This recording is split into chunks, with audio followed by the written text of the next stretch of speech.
Thank you. And isn't it exciting to be here in this lovely hall? It's always nice to see a very enthusiastic Intelligence Squared audience. As you heard, I'm Helen Cheresky now.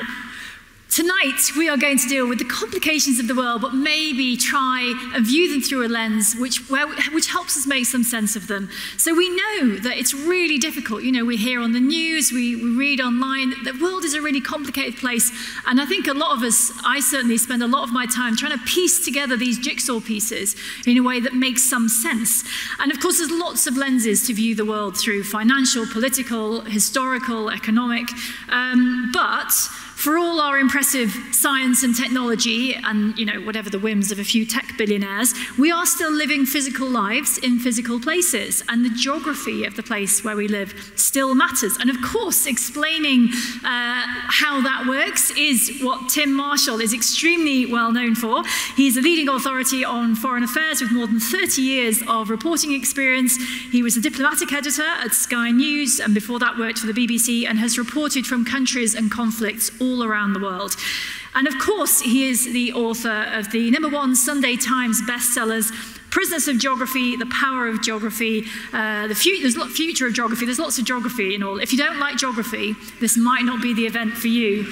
And also the Prisoners of Geography quiz book, if you want to have arguments. That first thing I thought was that would generate arguments over the Christmas dinner table, at least in my family. So let us get stuck into geography. So Tim, are you a geographer? Were you keen on geography at school? Where does all this come from for you? I hated geography. I could never remember any of the dates. Thank you. I think that's history. That's where I was going wrong. No, I hated it. It was soil samples and pH balances and things, and it just made no sense to me at all. So I'm afraid I just disliked it intensely. And I was obviously very old-fashioned even then, because in the 60s, it was extremely bad form if you actually learned things like the longest rivers in the world, the highest mountains in the world. It was all about putting yourself in a Roman encampment in Sicily or something. And I was always more interested in, I wonder what the highest mountain is. So I was rubbish. You were rubbish. Well, there's hope then for anyone who feels they're not very good at geography now. So, but how did, so you went on to have a career as a reporter in lots of these places. So how did the geography come to you? Did it sort of creep up on you, or was there a moment when you suddenly realized that those mountains over there actually made a bigger difference than you thought? It was a bit of a light bulb moment. Bosnia conflict, early 90s, and a village was on fire, and I asked the people who set it on fire, what do you want to go and do that for? And it was explained to me that they needed this village clear so that everybody would run away and tell everybody in that village, and they would run away. You would then control the valley, and it then controlled the road. They needed this road for whatever reason. And it was a bit of a light bulb, because I hope I haven't since used the phrase mindless violence. Because in that world, violence is actually not mindless. It's quite logical. And so, as a young reporter, I learned that, and then I carried it with me. And obviously, I didn't start every report with, the topography of this, because you can't. But I always snuck in a little piece of that jigsaw. And the best second example I have is how it served me well was in Syria during the civil war there, when there was a lot of reporting that Assad had lost half the country. So if you're told the President Assad of Syria has lost half the country, it sounds like he's losing. But I had studied the geography. I knew there was one motorway, and it connects from Aleppo down through Hama and Homs and Damascus down to the Jordanian border. And something like 85% of the population live each side of that motorway. And what he'd lost was half of the sand, which is a completely different thing. So you can say a sentence which is factually true, but it's actually misleading. So, if you can just inject only 10, 15 seconds of geography in a 2-minute 40 report, I just think you've suddenly got a better idea. So when I used to report, I used to look at the geography of a situation, the history that had happened on that geography, and then when the current affairs happens, a lot of it falls into place and is understandable. And I just, these books have obviously done really well. You've hit a nerve somewhere. And I was just wondering, who's been most interested in them? Have there been any groups that have surprised you? Or has it just been, everyone's been like, oh, no one's ever said that to me before. Why has no one ever said that to me before? I think you're right when you say I hit a nerve. I think that nerve was, and it was a coincidence, it was the timing. Post the fall of the Berlin Wall, there is an intellectual thing that arose both from in America with Francis Fukuyama's End of History book, very influential and completely wrong. Well, the book itself is very good and right, but the idea that there was an end of history is nonsense. And in Europe, this idea that, well, we don't do war anymore, it's 20th century, and this death of ideology and not understanding, actually, ideology and history don't end. And so post the Berlin Wall coming down, and then post 9/11, when you see this very difficult world to understand after the bipolar world has gone, and simultaneously, all these people running around the world who actually believe things and are prepared to act on their beliefs, I think a lot of people found it quite a confusing time. And by coincidence, I wrote this book, Prisoners of Geography, which seeks to make things understandable, partially through the lens of geography, but geography and history. And it hit a chord. I mean, I'm kind of interested in the idea that I think one of the difficulties with the modern world is that we're kind of deluged with information. And I mentioned, so I co-host Rare Earth with Tom Heap, and I mentioned this to him this afternoon, and he said, oh, I've just come across my dad's old geography textbooks or exercise books. And this must have been, I mean, his dad must have been studying in, I don't know, perhaps the 40s or even the 30s, I'm not quite sure. And he said all of this geography was kind of classic old school geography, where are the platinum mines in the world and where are the rivers in Asia? And it feels like that was how geography was taught. And then as the modern world has come along and it's really complicated, we're kind of deluged with information. And it's almost hard to see those big basic facts because it's easy to get lots of personal stories. There are YouTube videos, there's this deluge of stuff. And is that your perception that it's kind of, these big important things are almost hidden from us by all this information? Yes, and you need to get back to basics. It doesn't mean that you can't have all that other information as well. It's just that if you haven't got what I regard as a very large piece of the jigsaw, the rest of it is harder to make sense. But there's something else that happened, though, is geopolitics became a bit of a dirty word, and that was the fault of the Nazis in World War II. Because geopolitics in the first half of the 20th century, with people like Alfred Mackinder and his heartland theory, and the rimland theory. You just want to briefly explain what sort of thing? Great geopolitical theories. The classic one is the heartland theory by Alfred Mackinder, a British diplomat and historian. If you control the Eurasian landmass, you will control the world for reasons we don't have time to go into. I obviously have read all these theories, the Rimland theory, Sea Power by Alfred Meyer and all those. I don't take that much notice of them because I don't think you can really prove them because nobody ever has controlled the entire Eurasian land. But it's useful for ways of thinking. When you get to the Nazis, though, they took some of these theories, and out of that partially came Lebensraum, living space, the Nazi idea of Lebensraum, and going into the Slavic countries and overtaking them because they were Untermensch, etc., etc. So after the Second World War, it became very, very unfashionable to study and look at and see the world through the prism of geopolitics. And it took the shock of the Berlin Wall coming down, and a line in one of the books I've got is that the contours of history and the contours of the nation rose up through the map again to become apparent. And suddenly places like Armenia and Azerbaijan and all these places, they rise back up out of the map. And all those great historical things that happened, which are still fresh in people's memories, in certain parts of the world. They just came roaring back, and so it is now, again, acceptable to see things in those terms. I'm not a determinist. I don't believe it's the only thing that determines what happens, but it is a major part of what happens. And I'm curious about the human aspect of this and identity. You know, I've written about how seeing the ocean changes your identity as a citizen of planet Earth. But in your case, you're not just talking about identity, but then identity must matter. I mean, how much does the geography set? How much are we all molded by the identity of where we came from, whether we know it or not? Very much so. And again, it's unfashionable to think of it. I mean, again, the intellectual class in Europe, as well as thinking that war was over, also thought the nation state was over around about the turn of the century, 25 years ago. Oh, the nation state's very old-fashioned, you know, big business. If you're going to get burgled, you're not going to call Google. It's still the state that is at the center of our lives to a great extent. I think Google would love it if you called Google, but yeah. They'd probably be stealing all the information anyway. Not really Google, if anyone's listening.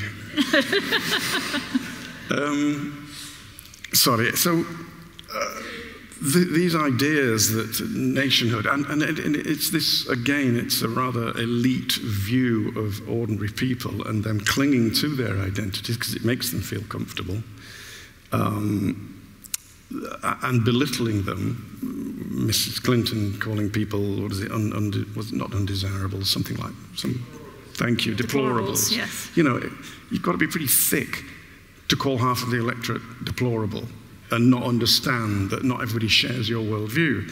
And that is what happened, that people forgot that most people in the world do have a love of their own. I'm not making a case for or against that. There, you know, problems can arise when you have love of your own and not that much respect for other people. I'm not making the case for or against it. I'm just making the case that it is true. And if you ignore it at your peril, and you will see politics change in front of your eyes. And that's what we're seeing. And I mean, you mentioned the nation state, which is something I'm interested in whether there's a future for. But before we get to that, one of the themes in your books, I think, is that, or it was apparent to me that there kept being the same thing about things like mountains splitting up communities. That you have a thing that calls itself a country for whatever reason it's ended up, you know, the lines of being ended up where they are. But you have these people, and because they physically can't really get to each other, you have a country which is much more divided than a country of, you know, it's all just flat and you can... Yeah, Georgia's a very good example. The Kurds, I mean, there's a reason the Kurds have hung on to their identity and their language, and it's because they're a mountain people. And it's the same with many, many mountainous peoples. They hang on to their identity because physically it's much harder to trade with each other and to talk with each other. And, you know, your accents remain stronger because they're not smoothed out. We even have it in this country with Wales.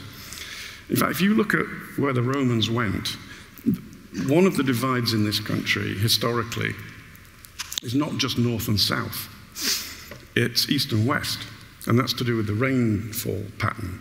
But if you look at where the Romans got to, they had a really hard problem once they got to Wales and never fully conquered it. Then you go further up, and you get to Yorkshire. They didn't do as well on east side of it, and then you go all the way up to Scotland. They never went east of the east of the Grampians. And then when you look at what the Vikings did, it's pretty much that same line. And there's this ridge of hills that runs down the UK, and there is a difference between it, both in rainfall and in culture. And it's one of the reasons why the Welsh have hung on to their culture. Same with the Basque Country. It's a very narrow coastal plain out of Bilbao, and very quickly you go up to the mountains. And they have also hung on to their culture. It happens all over the world. So one of the things about geography, I mean, as you've said, claiming the end of history or the end of geography is almost certainly premature.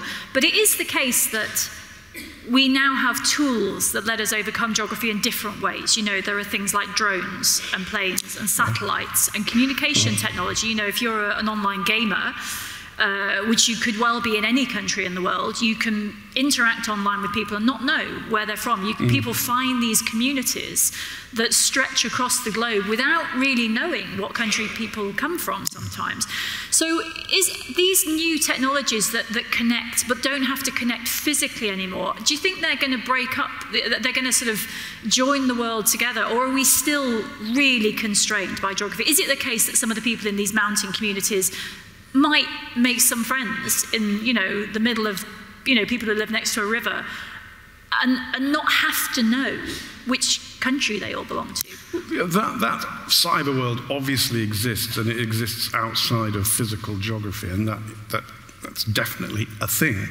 It does allow people to find each other, but I really don't think that it's fundamentally changing nationalism and borders and the role that geography plays in how we trade with each other and our politics. I don't think it has that much difference. And you talk about things like drones. Again, I don't think they change things. And sometimes it's not that geography doesn't matter anymore, it's that which bits of geography matter. So, I'll give you an example. In the event that the Israelis decide they want to fly to Iran tonight, which they might, they're going to have to get a map out first. And they're going to have to think, it's 1,000 miles, it's 1,200 miles from Tel Aviv to Tehran. Then they're going to have to get their F-35s out, and they can only go 1,000 miles. So then they're going to have to look at the map again and think, where are the refueling tankers? Then they're going to have to get the map out and think, where will we refuel?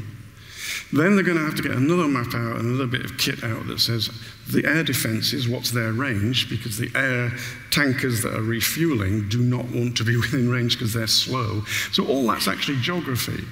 It's just that geography changes. 19th century, where the coal was of utmost importance. It's not so important anymore, where the lithium is, but it's still geography. Well, that was one of the questions I was going to say for later on, but let's do it now. Is what others, I mean, because in the past it's basically, well, it's always been energy and materials. Fundamentally, there's access to things, but you cannot have a civilization without energy and without materials. And of course, the type of energy that people are interested and the sorts of materials that people are interested, lithium being a good example, are, we're probably in the beginning, towards the beginning of a 20-year period. And you will be able to label that before and after. Before, it's oil, coal, gas, metal. Afterwards, it's rare earth metals, solar, wind power. It's almost it's a massive change. So just as a broad sweep, which countries are going to be the winners and losers out of all of this? That's a big question, I know, but it's Argentina. The lithium triangle, the center of the lithium triangle is Argentina. Now, Bolivia has got probably as much lithium as Argentina has, but it's an inherently unstable country. And so people are unwilling to invest in it because of how unstable it is. Whereas Argentina is relatively stable. And so people are investing enormous amounts, including the Chinese. Scholz of Germany went there last year with all the German car makers, went with him to try to secure their supply of lithium.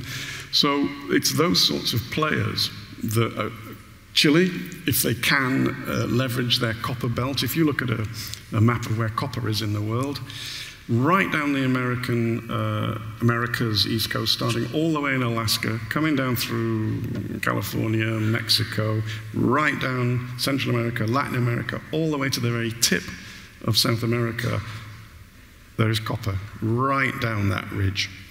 And Chile is particularly well placed and got a lot of it. And of course, copper matters because if you're going to build electrical things, it's an extraordinary material for electrical connections.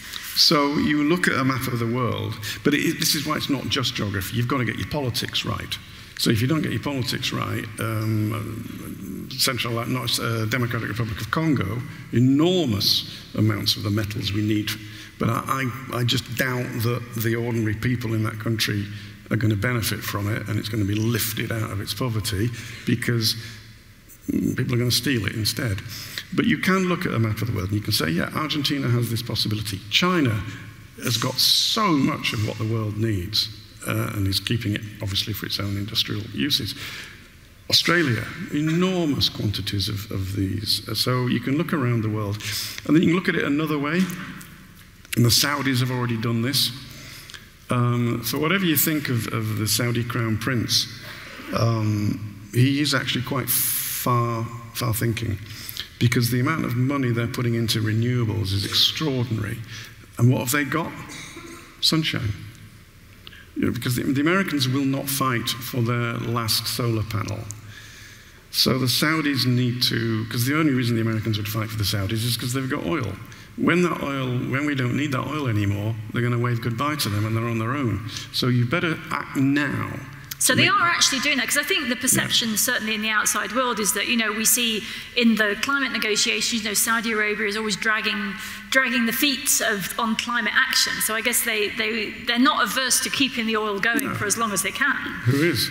Who isn't? They're all doing it, you know, they're all drilling like crazy and exploring new oil fields. Russia's doing it in the Arctic even as we speak. But that doesn't mean that Saudi hasn't actually read the future and realizes the clock is ticking. We can't just be multi-billionaires and then, oh, suddenly it's 2080 and no one's buying anything we've got. We've got a population of 28 million, because when they found the oil, we had a population of 2 million. It subsidizes their way of life. You can't just suddenly stop in 2080 or whenever it is that the tap is turned off, and they are acting Some now. of us are hoping it'll be before 2080, but maybe you're going to call me an optimist. Bloomberg studies reckons the tipping point 2050. For oil or for Saudi Arabia? For when renewables provide more, say, 50.1% of energy the world's or electricity? Energy. The world's energy needs renewables. 2050, 2030 is a pipe dream. That's a whole separate discussion, which we won't have now. Okay, so I want to pick up on just a few examples from the book and discuss them in a bit more, from various of your books, and discuss them in a bit more detail.